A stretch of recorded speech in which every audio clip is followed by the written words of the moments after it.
ये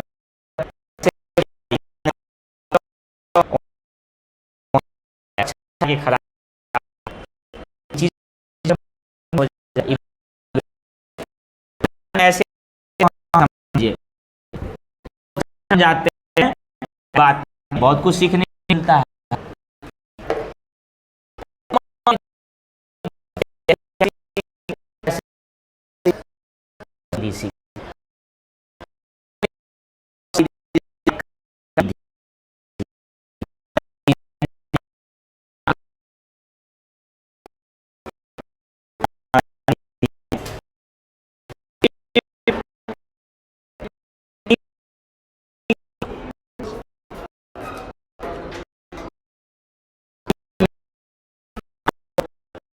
विद्यार्थियों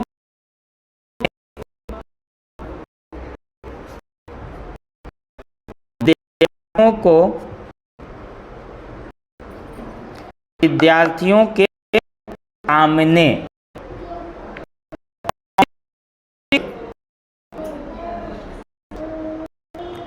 मौखिक रूप से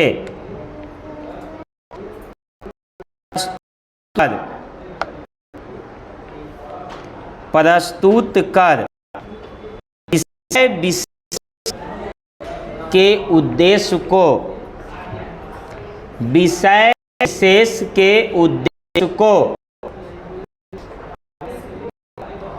विषय विशेष के उद्देश्य को प्राप्त करने का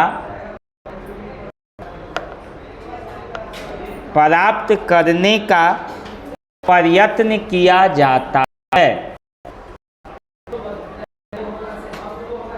प्रयत्न किया जाता है।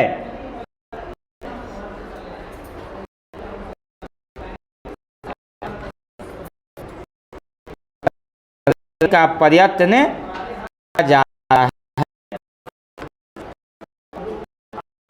जी। कहानी का कुछ उद्देश्य होता है। कैसे सीरियल भाई जाओ, नींद आ रहा है, तुम रात में लग रहा है ना। देखिए जी, प्रत्येक कहानी का कुछ न कुछ होता है, उद्देश्य होता है जी। ठीक है, अब आइए आप चेंज करके लिखिए कहानी महत्व, नीचे पे चेंज कीजिए महत्व। कहानी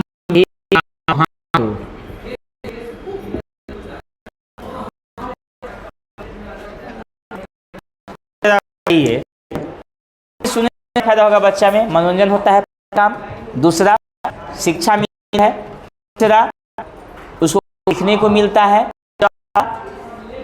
चौथा क्या होगा बताइए। कहानी के बीच में हम लोग ना बच्चों के प्रेम भावना को जगा रहे हैं। अब जानते राजा हरिश्चंद्र का नाटक देख के गांधी जी झूठ बोलना छोड़ दिए। सुनिए, राजा हरिश्चंद्र नाटक ने 5 होता था। राजा हरिश्चंद्र को ना भगवान विष्णु उसको ना परीक्षा लेना चाहते थे।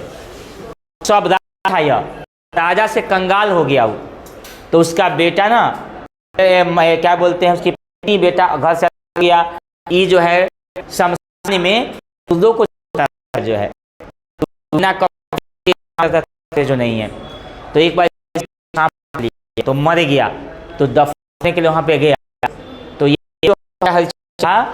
तो वहां कहा कि जब तक कफन नहीं दीजिएगा मैं दफन नहीं करूंगा। जो है बोला ऐसा हो सकता है, बोला तेरा बेटा किया है कुछ भी, वह सत्य के लिए बोला कि मैं नहीं हारूंगा। तो आप पल्लू फाड़ के ना वो कफन बना के दे रही थी, तो ये भगवान बोले तुम्हारे के, यानी कि झूठ नहीं बोला हुआ, बोला कि मैं सत्य को खराब कर सकता हूँ।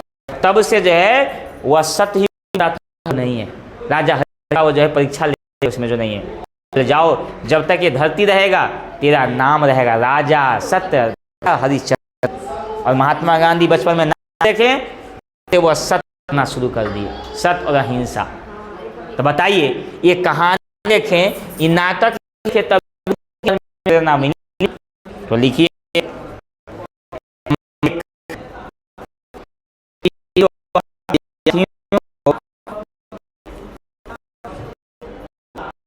विधि द्वारा विद्यार्थी को इस विधि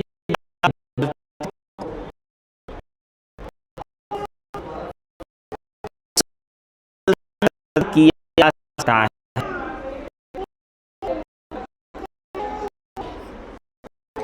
सरलता से ज्ञान प्रदान किया जा सकता है।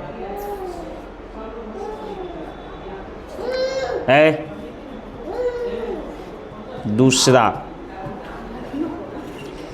इसके द्वारा विद्यार्थियों में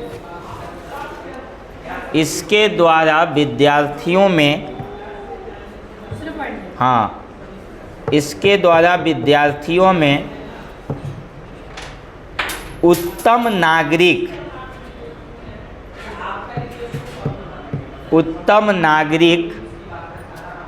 एवं सामाजिक गुणों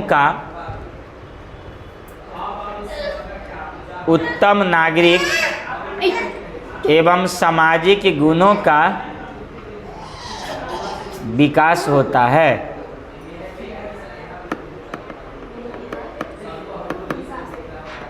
सामाजिक गुणों का विकास होता है।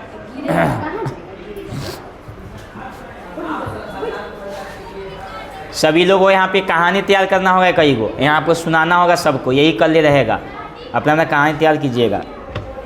आगे लिखिए, इस विधि द्वारा पढ़ाने से, अगला पॉइंट, इस विधि द्वारा पढ़ाने से, इस विधि द्वारा पढ़ाने से बालकों की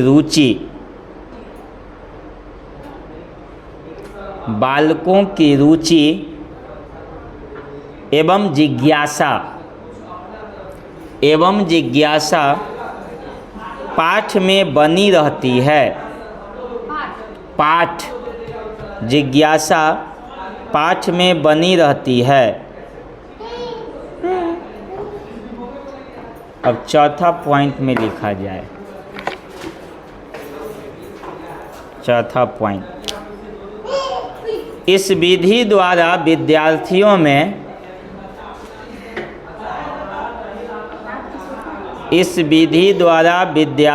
में कल्पना, स्मरण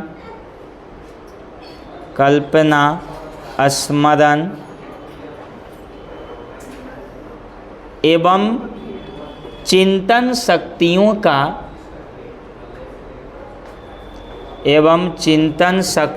का विकास होता है।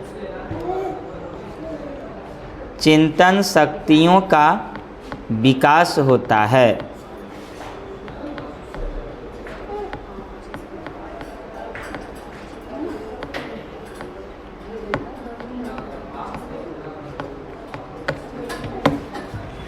देखिए, कहानी आपको तैयार करना होगा, ऐसा कहानी जो बच्चा को सीख संक्षेप में, नहीं कि लंबा कहानी। अब बताइए कोई कहानी हुआ तो 3 पन्ना वाला होगा, 3 पन्ना लिखिएगा, उसको संक्षेप में लिख के लाना होगा, तब सुनाना होगा। और उतना लंबा कहानी सुनाइएगा। वो कौन कहानी था? काबुली वाला में कहानी सुने ना, वो काबुली वाला था या नहीं, हम लोग बहुत नीचे क्लास में था। उस कहानी लंबा चौड़ा कहानी था, उतना सुनाइएगा नहीं ना। पहले के कहानी ना सुने मजा आता था। पहले संक्षिप्त रामायण होता था, क्लास 5 में हम लोग पढ़े थे, ठीक है। तो वो कहानी जो होता था ना, उसमें समय कहानी होता था जी। देखे होंगे किताब में समय कहानी रहता था, और कहानी के अंदर प्रश्न होता था उसमें, और प्रश्न पूछा जाता था बच्चों के प्रति। नहीं होता था जी, तुमको याद है ना? तो सुनेंगे, कल खड़ा करवा के यहाँ आना है, यही होगा तुम लोग का। और कल जो दिए थे वो आज आना होगा। चलिए, अब एक और विधि सीख लीजिए, लास्ट है। 4 को सिखाना है। कल 2 ही सीखे थे हम लोग, कल 2 सीखे थे कि 4? हाँ, तो आज भी 4 हो जाना चाहिए, क्योंकि बहुत सारा क्वेश्चन अभी बनेगा आपसे। कल भी 4, तो 12 और दिन 4, 16 को शायद भेजे हैं। तो बृहस्पतिवार को और शुक्रवार के दिन आपको क्वेश्चन 10 को हम लिखा देंगे, जो हो सकता है सर पूछे। चलिए, नाम से है अनुकरण। हाँ, कौन? इतना बड़ा टॉपिक थोड़ी बताना होगा, बाइबल तो कौन? नहीं नहीं, वो सिर्फ विधि जो लिखा है ना 2 लाइन वो हुआ, ये तो महत्व है, उसे बताना आपको है। ये तो 2 लाइन का सब नहीं देखे, 2 लाइन का सब होबे करेगा। अनुकरण विधि क्या है, संश्लेषण विधि क्या है, 2 ही लाइन है सब में। ये तो आपका महत्व है कि भाई किसके क्या फ़ायदा है, क्या होगा, पूरा नहीं दिखाएंगे तो समझ पाइएगा आप नहीं ना। तब कुछ वही पूछेंगे अनुकरण विधि क्या है, विश्लेषण क्या है, संश्लेषण क्या है, कहानी विधि क्या है। तो कहानी विधि का 2 ही लाइन तो उत्तर है सबका, सबका 2 ही लाइन है। क्या उतना नहीं पूछा जाता है जी। क्वेश्चन 1-2 मिनट का क्वेश्चन बहुत हो गया, उतना ज़्यादा थोड़े पूछेंगे आपसे। 5 क्वेश्चन पूछने में 5 मिनट समय हो गया बहुत। बस लिखिए, नाम से है अनुकरण, 1-2 लाइन का परिभाषा है, वो तो आपको हम लिखाते हैं ज़रा कि समझने के लिए ना, उतना नहीं लिखिएगा तो समझिएगा कैसे आप लोग फिर। तो लिखिए, इस विधि में बालक अनुकरण करके सीखता है। अनुकरण समझते हैं जी? हाँ, अनुकरण का मतलब नकल। बस सीधा सीधा आपसे पूछ लिया जाएगा कि अनुकरण का मतलब क्या होता है, तो नकल। तो बस हो गया। सब 1-2 लाइन का प्रश्न का उत्तर लिखाता हूँ, उस समझाने के लिए उतना लिखाता हूँ आपको। इस विधि में बालक अनुकरण करके सीखता है, इसीलिए इस विधि को अनुकरण विधि कहते हैं। इसीलिए इस विधि को अनुकरण विधि कहते हैं। जैसे आप लोगों ने पढ़ाता था जी, जैसे हम ताली बजाएं तो हम ऐसे से बजाएं तो बच्चा भी उसे नकल कर देख सीखेगा, नहीं जी? नकल करके सीखता है। हाँ, यानी कि जैसे हम कभी कभी नकल करके ही बच्चा सीखेगा, और कभी कभी से आप कहिएगा ना आगे आगे तो बच्चा भी आपके पीछे पीछे सीखेगा।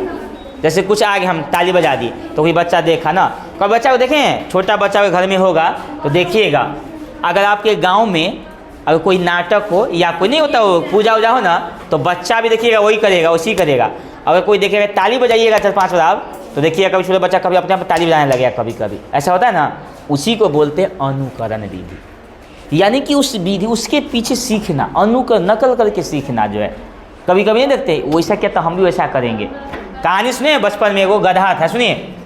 एक गधा था, एगो 2 गधा था, एगो पर रुइया आ एगो पे नमक लाता था, समझते हैं? तो एगो गधा में बड़ा बदमाश था, तो नमक वाला जो था ना वो क्या करता था, वो पानी में बैठ जाता था, समझ गए? तो बैठ जाता था तो पानी जो था पानी में सब घुल जाए तो थोड़ा सा वजन हल्का हो जाए, तो हम आगे निकल जाए। तो सोचा कि भाई ये तो इसको बौरा होती है, तो अगला सोचा कि भाई हम भी नकल करेंगे अगला के जैसा। तो उसके पीछे में एगो रुई का था वो बोरा, नहीं तो वो क्या किया ना कि बैठ गया पानी में, तो पूरा भींग गया, वो उठाइए नहीं हुए, उसको मार चाबुक करे तो भाई उठा दे, तो वो गया। तो भाई ये तो नकल ठीक नहीं हुआ। तो कहने का मतलब कि अक्ल के साथ भी नकल होनी चाहिए, वैसा जो नहीं होता है। अनुकरण का मतलब बच्चा तो सीख सकता है, बच्चा वो ऐसा गुण होता है, और वैसे बच्चों में वो गुणता होता है जो बच्चा हमेशा नकल करके ही सीखता है। जैसे आप मोबाइल चलाइए हैं, तो बच्चा भी देखे ना मोबाइल, बच्चा को क्या ज्ञान है कि मोबाइल है, इसको कुछ ज्ञान है? कहने का मतलब बच्चा में अभी तो नहीं ना है, तो उसको सिखाया किसने?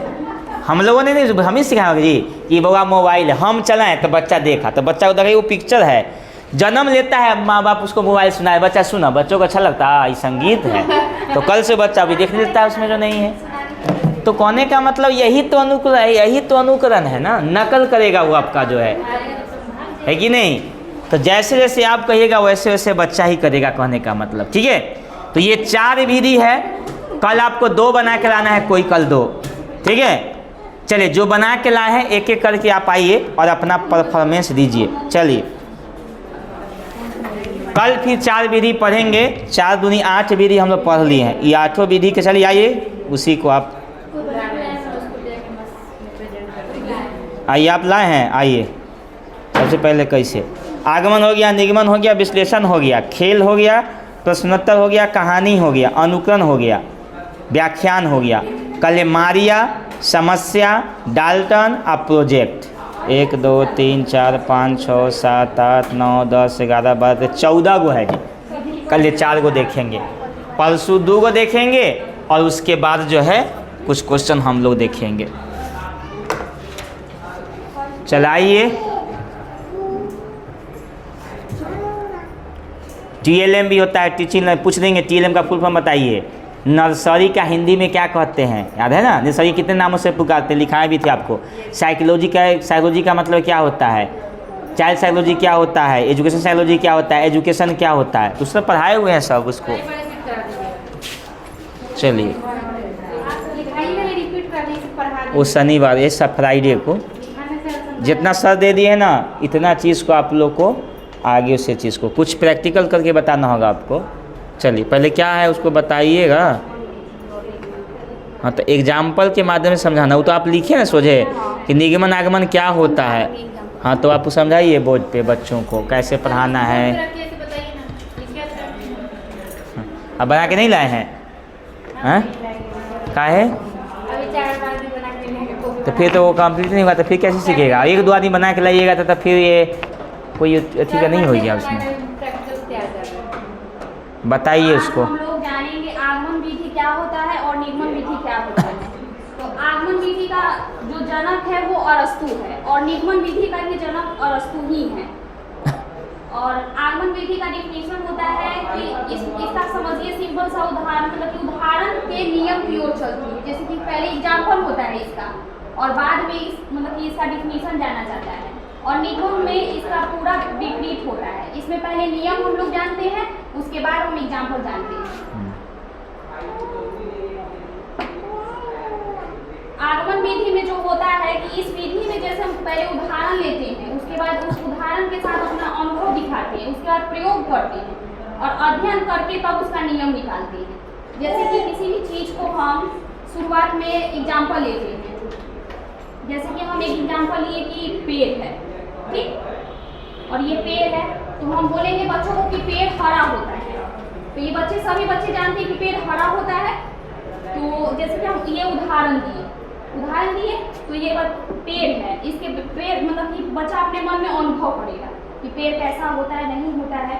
उसके बाद उस पर प्रयोग करेगा, उसका अध्ययन करेगा और उसके बाद उसका नियम बताएगा कि हाँ पेड़ किस वजह से हरा होता है, पेड़ में पत्ते होते हैं, फल होते हैं। और इसके विपरीत ही निगमन विधि में होता है। निगमन विधि में पहले नियम को जानते हैं, उसके बाद उसका उदाहरण देकर प्रस्तुत करते हैं। और आगमन विधि के शिक्षण सूत्र है, जैसे कि उदाहरण से नियम की ओर, और ज्ञात से अज्ञात की ओर, मूर्त से अमूर्त की ओर, प्रत्यक्ष से अप्रत्यक्ष की ओर, स्थूल से सूक्ष्म की ओर और विशिष्ट से सामान्य की ओर। निगमन विधि में भी इसका ठीक विपरीत है, नियम से उदाहरण की ओर। इसमें है उदाहरण से नियम की ओर और इसमें है नियम से उदाहरण की ओर। आगमन में है ज्ञात से अज्ञात की ओर और इसमें है अज्ञात से ज्ञात की ओर। तीसरा है आगमन में मूर्त से अमूर्त की ओर और निगमन में अमूर्त से मूर्त, मतलब कि इसमें जो आगमन विधि में जो सीधा है और निगमन विधि में पूरा आगमन विधि का विपरीत है। आगमन विधि जो होता है वो प्राइमरी मतलब छोटे बच्चे को के लिए बताने में उसको सुविधा रहता है, और निगमन विधि जो है वो बड़े जैसे कि मैथ और साइंस के लिए ज़्यादा ये लाभदायक होता है। उसमें सूत्र पहले मैथ में है, जो पहले सूत्र बताया जाता है कोई भी चीज़ का, और उसके बाद उसमें उसका हल ढूंढा जाता है। इसी प्रकार ये निगमन विधि के जो है बड़े बच्चों के लिए ठीक है, और आगमन विधि जो सबसे छोटे बच्चे हैं उसके लिए ज़्यादा लाभकारी होता है। कुछ एग्जाम्पल बताइए आगमन का, बोर्ड पर लिख के कोई पेंसिल बनाइए, कोई जोड़ हो कोई घटाव हो वैसा उसको बताइए। बाहर की चीज़ भी ले सकते हैं, जैसे कोई सामान भी है सबका।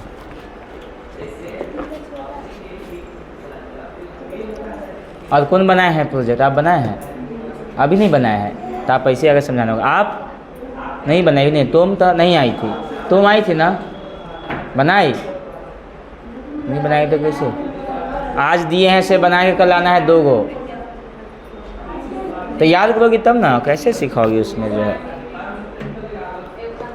चलो कहानी अभी सुनाना है, तभी आपको कहानी कोई सुनाना है, कोई कविता से जुड़ा कहानी सुनाना है अभी जो है। अभी व्याख्यान विधि करो या कहानी विधि करो या कोई खेल विधि करो।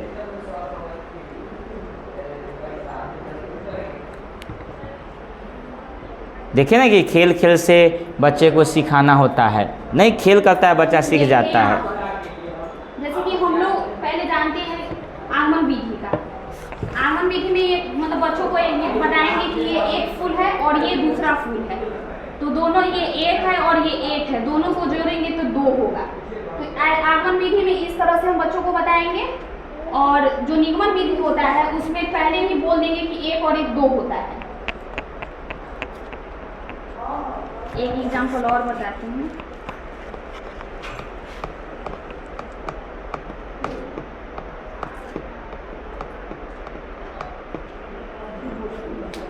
जैसे किसी भी बच्चा को खड़ा करके पूछेंगे कि आपका नाम क्या है, आपके फादर्स का नाम क्या है, या फिर आप कहाँ से आते हैं, तो इसमें 3 चीज़ का बोध हो रहा है। जैसे जगह हो गया, नाम हो गया, तो उसे मतलब बच्चे को तो ये पता है नहीं कि हाँ इसे हम संज्ञा कहते हैं, लेकिन जगह और नाम जो आ रहा है, किसी वस्तु का नाम लेगा बच्चा तो उसे हम उसे बता सकते हैं कि जी हाँ ये संज्ञा होता है। किसी व्यक्ति विशेष, वस्तु या किसी भी चीज़ को हम अगर उसको एक्सप्लेन करके बताएंगे, तो जैसे बच्चा जाल में भी रहा, ये लोग बना के नहीं लाए हैं सब लोग, सब ये लेना आपके पास है? नहीं बनाए हैं। यहाँ खड़ा है, यहाँ खड़ा है, यहाँ खड़ा है, लेना है आप ये वाला। जल्दी करिए, 4 आदमी खड़ा हो। आइए आपके पास है? ये किसी के पास है? कल वाला है तो जल्दी खड़ा कर। आइए हाँ कहाँ है? जमा कर दिए थे ऑफिस में। ला रहे। नहीं सर ये तुम्हें तो पहले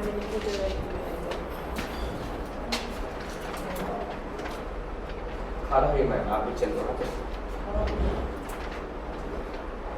आप यहाँ बैठिए, खड़ा हो जाइए आप, जाइए ना तुम्हें। तो पकड़ो। ये कौन बनाया था TLM भाई? सौरभ परिवार आप बनाए हैं, तुमको दीजिए। ये वाला आप पकड़िए, सौरभ परिवार दीजिए। यहाँ सामने आई, यहाँ खड़ा है सबसे आगे, यहाँ खड़ा है। इधर आइए मैम, आइए मैम, यहाँ आइए आप। आपके पास नहीं है? ठीक है, उधर पीछे आइए, आप आगे उसके पीछे खड़ा है। इधर आइए, इधर है तुम, इधर आ बेटा।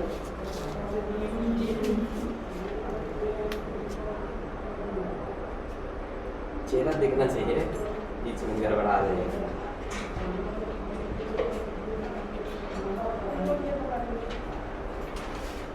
उनको दीजिए, उनको पीछे वाले वहाँ चलिए पहले तो देखो फोटो देना। इन लोग का जो तैयारी करा रहे हैं उस टाइम में दिया है।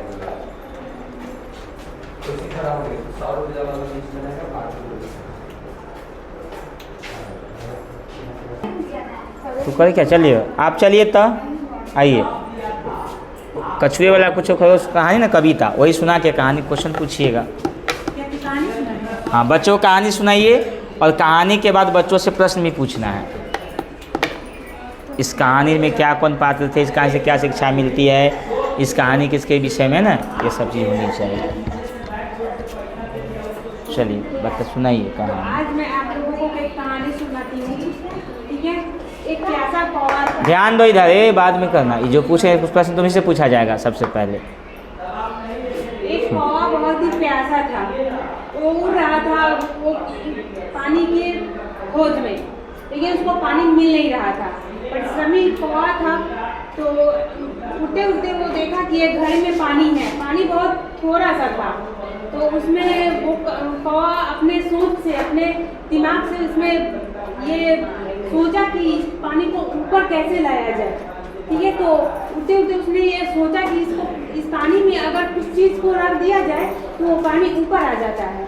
तो इसलिए वो कौवा गया, छोटे छोटे कंकरों को पानी घड़े के अंदर भरा, जिससे कि पानी वो ऊपर आ गया और कौवे ने अपनी प्यास बुझाई। तो इस कहानी से हम लोगों को शिक्षा मिलती है कि हम लोग परिश्रम से और बुद्धि से हम लोग कठिन से कठिन काम को आसान और इजी तरीके से कर सकते हैं। तो इस विषय से रिलेटेड कुछ प्रश्न मैं आप लोगों से पूछूंगी, तो आप बताइए मैम। जो कौवा था वो पानी की प्यास में भटक रहा था, वो किस तरह से अपने दिमाग लगाया और पानी को ऊपर लाया? दिमाग लगा के सोचा कि किसी भी चीज़ या वस्तु को उसमें डालेंगे तो पानी ऊपर आ जाएगा तो हम पी सकते हैं। तो उसने कंकड़ छोटे छोटे कंकड़ का प्रयोग किया, उसमें डाला तो ऊपर आ गया पानी को पी लिया। पानी को ऊपर लाने के लिए किस चीज़ का प्रयोग किया हुआ है? कंकड़ का। ठीक है, फिर इसका आगे से और पूछिएगा प्यासा कौन था तो बोलिएगा कौवा। ये छोटे छोटे प्रश्न बनाइए, 10-12 प्रश्न बना लीजिए जो है। कौवा का रंग कैसा होता है, कौन उड़ते उड़ते आया, इसमें आप 8-10 प्रश्न बना लीजिए आप उसमें जो है। ठीक है, बहुत अच्छा, बैठिए। चलिए आप आइए, आप लिख कभी नहीं बना, चलाइए। कुछ कहानियाँ सुनाइए। आप खेल नहीं खिला सकते हैं तो कहानी आप व्याख्यान कीजिए, कोई भी चीज़ के बारे में बोलिए, चाहे वो गाय के बारे में बोलिए, महात्मा गांधी हो गया, आकाश हो, नल हो, नदी, कुछ भी के बारे में व्याख्या कीजिए। आप खूब लेक्चर दीजिए, सब सुनेगा। उसके बाद बच्चों से प्रश्न पूछिएगा। कोई भी चीज़ आपको जानकारी है, कहानी सुनाइए या आप लेक्चर दीजिए, जैसा आप चाहिए। बच्चों, एक था लोमड़ी और एक थी कौवा। कौवा के पास एक रोटी था और सुनाइए। वो एक पेड़ पे बैठा था। कौन पे बैठा था, लोमड़ी कौवा दोनों?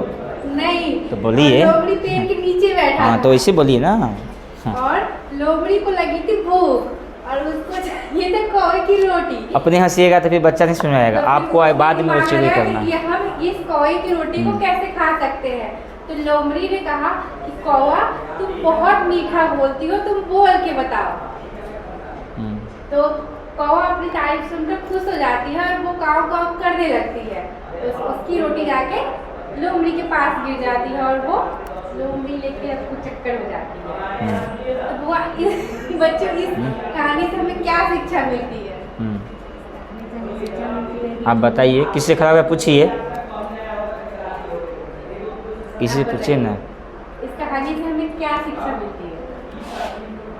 अब आप बताइए।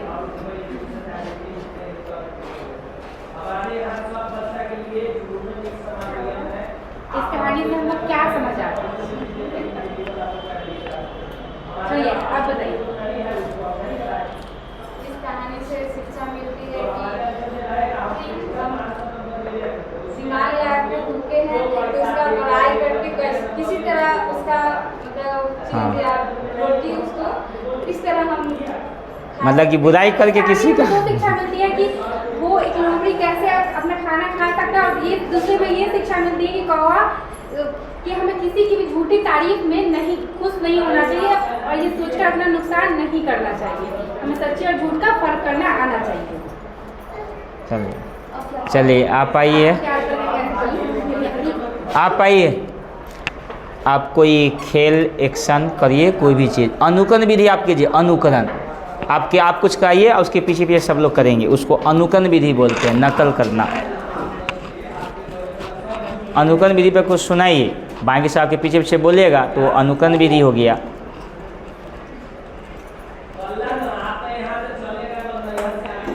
वर्णमाला पढ़ाइए या ABCD मतलब कुछ पढ़ाइए ना, कोई भी चीज़ पढ़ाइए। ABCD। चलो बच्चों आप लोग पीछे पीछे मेरे बोलो, मैं बोलती हूँ उसके पीछे पीछे। नकल करिए आप लोग।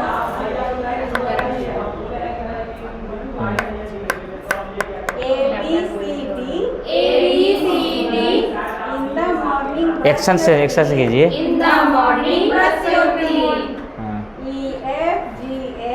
EFGH hurry up and don't be late. Hurry up and don't be late. IJKL learn your lesson very well. Learn your lesson very well. UVWX M is See again and chant with me. MNOP MNOP. you love me and I love you. You love me and I love you. What is say What is बोलिए। वहाँ पे लिखे। अच्छा चलिए, दूसरा कोई बना दीजिए। भूलिएगा तो जो है पढ़ने के बाद तो सब भूल जाइएगा। यहाँ से 1-2 महीना छुट्टी रहेगा, जैसे अभी नवंबर में एग्ज़ाम हो जाएगा, दिसंबर, जनवरी, फरवरी, मार्च तक छुट्टी रहेगा आपका। आप लोग को आ से अनार मीठा है, आ से अनार मीठा है, आ से आम मीठा है, आ से आम मीठा है, ई से इमली खट्टी है, ई से इमली खट्टी है, ई से ईख मीठा है, ई से ईख मीठा है, ऊ से उल्लू उड़ता है, ऊ से उल्लू उड़ता है, ऊ से ऊँट चलता है, ऊ से ऊँट चलता है, ए से एड़ी पैरों की, ए से एड़ी पैरों की, ऐसे ऐनक दादा की, ऐसे ऐनक दादा की, ओ से ओखली लोहे की, ओ से ओखली लोहे की, ओ से औरत घर घर की, ओ से औरत घर घर की, अंग से अंगूर छोटे छोटे, अंग से अंगूर छोटे छोटे, आहा का घर है खाली, बच्चों बजाओ ताली, आहा का घर है खाली, बच्चों बजाओ ताली। चलिए, चलो तुम आओ, तुम अनुक्रम विधि बता दिए, तुम व्याख्यान करो। चलो महात्मा गांधी के बारे में बोले हैं ना अभी, पूरा बताओ। तो एंटिटी के बारे में बताओ 10 लाइन। आओ, एंटिटी क्या होता है, सेकंड से क्या फर्क। व्याख्यान का मतलब कोई चीज़ की व्याख्या करो ना, सब सुनेगा ध्यान से उसके बारे में, बाद में फिर प्रश्न पूछना है। चलो आओ, हैं कुछ भी लेके आओ, तुम जो लिखी वही लेके आओ, कुछ भी लेके आओ। कॉपी में कितना लिखी, कौन सी बात पे, कौन सी टॉपिक में, व्याख्या कैसे करोगी, बोलोगी तब ना प्रैक्टिस करोगी। चलो, हैं महात्मा गांधी के बारे में जानती हो, नहीं जानती हो? हैं दुर्गा पूजा के बारे में बताओ 10 लाइन, क्यों मनाया जाता है, किस लिए मनाया जाता है। व्याख्यान का मतलब क्या होगा कि व्याख्या, किसी भी टॉपिक को संक्षेप में व्याख्या करना। और श्रोतागण होता है निष्क्रिय होता है, वो तुम चुपचाप सुनते रहेगा, कोई एक्शन नहीं करेगा वो सब। तुम बोलते जाओगे अच्छा से, ऐसा व्याख्या करो जो अगला सुने और जवाब दे दे। वो अगला सब निष्क्रिय है, एकदम सब सोया हुआ है सोचे तरह से। सुनने का मतलब कि ध्यान से सुन रहा है। तुम व्याख्या करो कोई भी चीज़ के बारे में।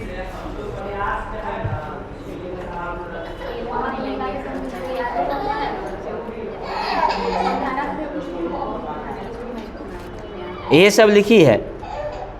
भीड़ भाई बहन में दंगल, सोमवार के बाद मंगल। अरे ये लिखाए हैं हम, ये कहाँ से लिख के लाई हो? फोन में से। तो ये तो लिखे करेगी दंगल मंगल ना लेकिन वो कुछ भी चीज़ नहीं व्याख्या करेगी। कल काहे ना के लाई तुम, सुनी नहीं है कल है ये सब जो लेक्चर होता था।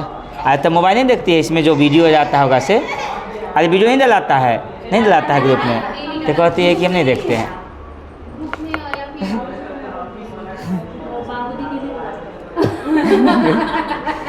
तुम जो है तो देखो उसमें नहीं बताया गया उस चीज़ को जो है टॉपिक। उसमें देखो ये क्या क्या है, कौन सा काम मिला है, तो कल जाएंगे तो कल करके आना है। कुछ ही बताओ ना, कोई भी चीज़ जानती हो।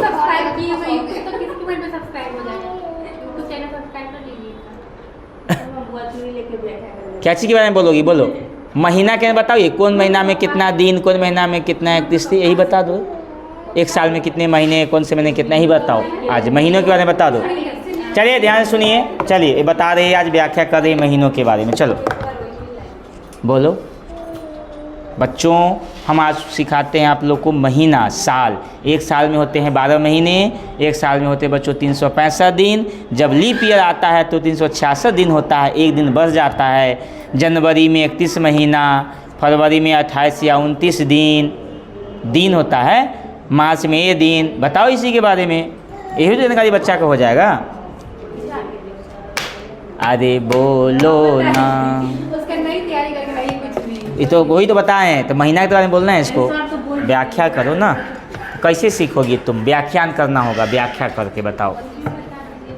कोई भी चीज़ को पहले हल्के से ना सीखोगी, से बताओ पहले। और वहाँ शर्माओगी, और सर तुम इंटरव्यू लेंगे, पूछेंगे क्वेश्चन, अनुकरण विधि सर पढ़ के न आए हैं, व्याख्यान विधि तो सर हम पढ़ के नहीं आए हैं। तो आपका इंटरव्यू ना चल रहा है, सीधे सीधा बोलेगा, ही बात आपसे कहेगा। चलिए बताइए, तो बोलो ना। हम लोग अपने हैं, अरे सब घर का है। जब लड़का वाला आता है तो लड़की से 10 को रहता है, इसे देखिए ना, उसे इंटरव्यू नहीं होता है, क्लास नहीं होता है इंटरव्यू, सकिए बाजा के नहीं। एक ले बेचारी अकेली लड़की बीच में बैठी हुई, चारों तरफ से लड़का आदमी वाला, अब बीच में ये है, बताइए, ये सब इंटरव्यू लेने वाला और सब चेहरे पे ताकेगा कि लड़की कहीं पैर से खाना नहीं है, कहीं आँख से खाना नहीं है, और लड़की चुपचाप ऐसे सिर झुका ले। और जो लड़की सुनो, जो समझदार होती है वो सीधा बैठ जाएगी, एकदम सीधा ऐसे। वहाँ शर्माती है, वहाँ पे वहाँ कुछ भी आएगा तो मैं जो पूछा जाएगा वो जवाब दिया जाता है, यस या नो में, हाँ या ना। आपको आता है तो यस, नहीं आता है तो नो। वहाँ पे आपको बताना पड़ेगा, कोई भी चीज़ पूछा जाएगा, आपसे पूछेगा नाम तो आप सर झुकाइएगा, पिताजी के नाम तो सर झुकाइएगा, तो होगा। ये सब यहाँ इंटरव्यू होता है सब। वो आपके अंदर की जो है ना एबिलिटी को जांचता है कि आप बच्चे को पढ़ाने योग्य हैं कि नहीं हैं। बोलो बोलो, ये बताओ, ये बताओ ना, साल के कितने महीने हो, यही बताओ, सीखो ना कम से कम, यदि गलती होता है तो। जल्दी करो, 2 मिनट का टाइम तुम्हारे पास हो गया, चलो जल्दी। चलो बोलो। चलो बच्चों, मैं हाँ, यहाँ सुनिए कुछ जानकारी। साल में कितने महीने होते हैं? साल में होते हैं 12 महीने। प्लेट।